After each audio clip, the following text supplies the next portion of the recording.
আসসালামু আলাইকুম সবাইকে। এসএসসি 27 ব্যাচ, তোমরা সবাই কেমন আছো? আই থিংক সবাই অনেক ভালো আছো। আজকের এই ভিডিওটি স্পেশালি তোমাদের জন্য। আজকে আমরা আলোচনা করব কিভাবে তুমি ফিজিক্সের প্রত্যেকটা অঙ্ক একদম ভিতর থেকে ফিল করে খুব সহজে সমাধান করতে পারো। অর্থাৎ পদার্থবিজ্ঞানের অঙ্কসমূহ সমাধান করার কৌশল সম্পর্কে আমরা আজকে আলোচনা করব। তো তুমি যদি একটা ফিজিক্সের অঙ্ক করতে চাও, এটার প্রথম এবং প্রধান শর্ত হচ্ছে তোমাকে প্রশ্নটি ভালো করে বুঝে পড়তে হবে। অর্থাৎ প্রশ্ন যেটা তোমাকে দিবে ওই প্রশ্নটি ভালো করে বুঝে তোমাকে পড়তে হবে। তুমি প্রশ্ন যত পারবা তত সহজ করে তুমি অঙ্ক করতে পারবা। এরপর সেটা হচ্ছে প্রশ্নটা পড়ে বুঝে তারপরে তোমাকে প্রশ্নের মধ্যে কি কি মান দিয়ে দিয়েছে, অর্থাৎ একটা প্রশ্নের ভিতরে তোমাকে নিশ্চয়ই দিবে, ওই মানগুলো ব্যবহার করে তোমাকে প্রশ্নের আনসার করতে হবে, অঙ্ক সমাধান করতে হবে। এই জন্য তোমাকে বের করতে হবে তোমাকে কি কি মান দিল, এটা তোমাকে বের করতে হবে। এরপরে কি বের করতে হবে এটা জানতে হবে, মানে যে মানগুলা দিছে এগুলা নির্দিষ্ট করার পরে তোমাকে কি বের করতে হবে সেটাও তোমাকে কি করতে হবে, নির্দিষ্ট করতে হবে। নির্দিষ্ট করার পরে এবার তোমার কাজ হচ্ছে সূত্র নির্বাচন করা। কি করা? সূত্র নির্বাচন করা, অর্থাৎ ওই মানগুলো ব্যবহার করে তোমাকে যে মান বের করতে বলছে ওইটা বের করার জন্য কোন সূত্র তুমি এখানে অ্যাপ্লাই করতে পারো ওই সূত্রটা তোমাকে এখানে নির্বাচন করতে হবে। সূত্র নির্বাচন করার পরে তোমার কাজ হচ্ছে তোমাকে সূত্রটা প্রয়োগ করতে হবে, ফাইনাল স্টেজের কাজ। এই ফাইনাল স্টেজে তুমি সূত্র প্রয়োগ করার পরে সমাধান করবা। সমাধানের পদ্ধতি হচ্ছে তোমার, তুমি যদি মোটামুটি ম্যাথের বেসিক ভালো জানো তাহলে তুমি যে কোনো অঙ্ক সমাধান করতে পারবা। এই হচ্ছে আমাদের ধাপ। অর্থাৎ এই 5টা ধাপে তুমি যদি প্রত্যেকটা ফিজিক্সের অঙ্ক করতে থাকো, প্র্যাকটিস করতে থাকো, দেখবে যে একটা সময় তুমি ফিজিক্সের অঙ্ক তুমি দেখলেই পারো। এটা কিন্তু আসলে কোনো একটা মন্ত্র না যে তুমি এটা একটা প্রশ্ন দেখছো আর বুঝছো এটা তুমি করে দিচ্ছ, এমন কখনোই হবে না। তোমাকে অবশ্যই অবশ্যই একটা কাজ করতে হবে, সেটা হচ্ছে বেশি বেশি করে অঙ্ক করতে হবে, তাহলে তুমি ফিজিক্সের অঙ্কগুলো সমাধান করতে পারবা। আচ্ছা, আমরা এখন এই ধাপগুলো অবলম্বন করে একটি গাণিতিক সমস্যার সমাধান করব। তো প্রথমে আমরা একটু প্রশ্নটা লিখে নিই। যেমন একটি প্রশ্নের মধ্যে লিখি, স্থির অবস্থান থেকে একটি গাড়ি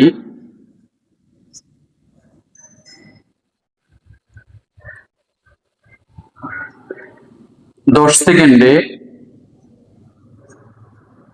20 মিটার পার সেকেন্ড বেগ প্রাপ্ত হয়,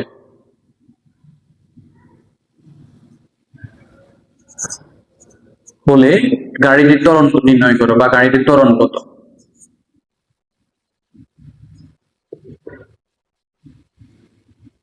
ধরো এই প্রশ্ন আমাদেরকে সমাধান করতে বলছে, তো প্রথমে আমরা কি করব, প্রশ্নটা ভালো করে বুঝে পড়বো। তাহলে প্রশ্নটা বুঝে পড়তে গেলে প্রথমে বলছে কি স্থির অবস্থান, তাহলে স্থির অবস্থান মানে সেখানে তার কোনো বেগ নেই।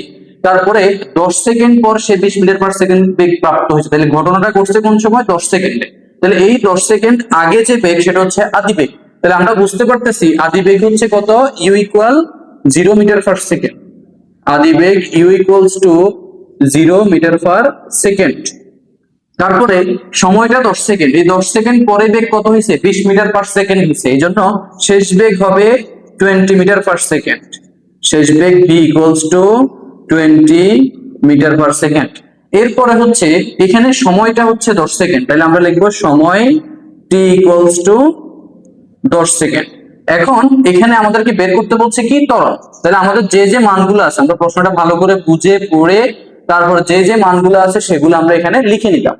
মানগুলো লিখে নেওয়ার পরে যেটা বের করতে বলছে সেটা আমরা নোট করে নিলাম যে আমাদেরকে এ বের করতে হবে, ত্বরণ বের করতে হবে।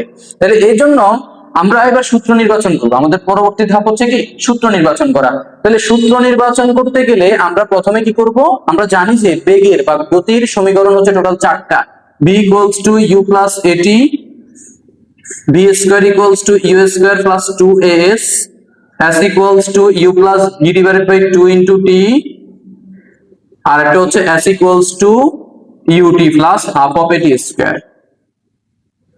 ঠিক আছে, তাহলে এই হচ্ছে 4টা সূত্র। এখন আমরা দেখতে পাচ্ছি আমাদের এখানে মান আছে কি? UVT। এখন UVT দিয়ে আমরা এর মান বের করব। এই সূত্রটা এখানে আছে যে BUT, এই তিনটে আছে, এর মান বের করতে হবে। গতির সমীকরণগুলো নিয়ে আমি আরেকটা ক্লাসে আলোচনা করব, সমস্যা নাই। গতির সমীকরণ দিয়ে কিভাবে অঙ্ক করতে হয়, ওইখান থেকে কিভাবে সূত্র নির্বাচন করতে হয়। তোমাদের মেজরিটি স্টুডেন্টের একটাই সমস্যা, সেটা হচ্ছে সূত্র কোনটা কোন জায়গায় ব্যবহার করবে এটা তোমরা জানো না। ওটা নিয়ে ইনশাআল্লাহ আমি পরবর্তীতে প্রত্যেকটা অধ্যায়ের জন্য আলাদা আলাদা করে ভিডিও নিয়ে আসবো।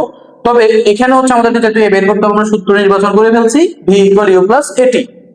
এবার সূত্র প্রয়োগ করব, তাহলে সূত্রটা আমরা লিখবো যে ভি ইকুয়াল ইউ প্লাস এটি আমরা জানি। এরপরে এ ইকুয়ালস যেহেতু এ বের করতে হবে, বি এই যে ইউ এর পাশে প্লাস এর পাশে গেলে মাইনাস হবে, আর টি এর পাশে গুণ অবস্থায় পাশে গেলে ভাগ হবে। তাহলে বি এর মান হচ্ছে 20 মাইনাস ইউ এর মান 0, টি এর মান হচ্ছে 10, 20 থেকে 0 গেলে 20 হবে 10, 20 কে 10 দ্বারা ভাগ দিলে 2 মিটার পার সেকেন্ড স্কয়ার ত্বরণ নির্ণয় হয়ে গেল। আমরা সমাধানও করলাম, মানও বের হলো।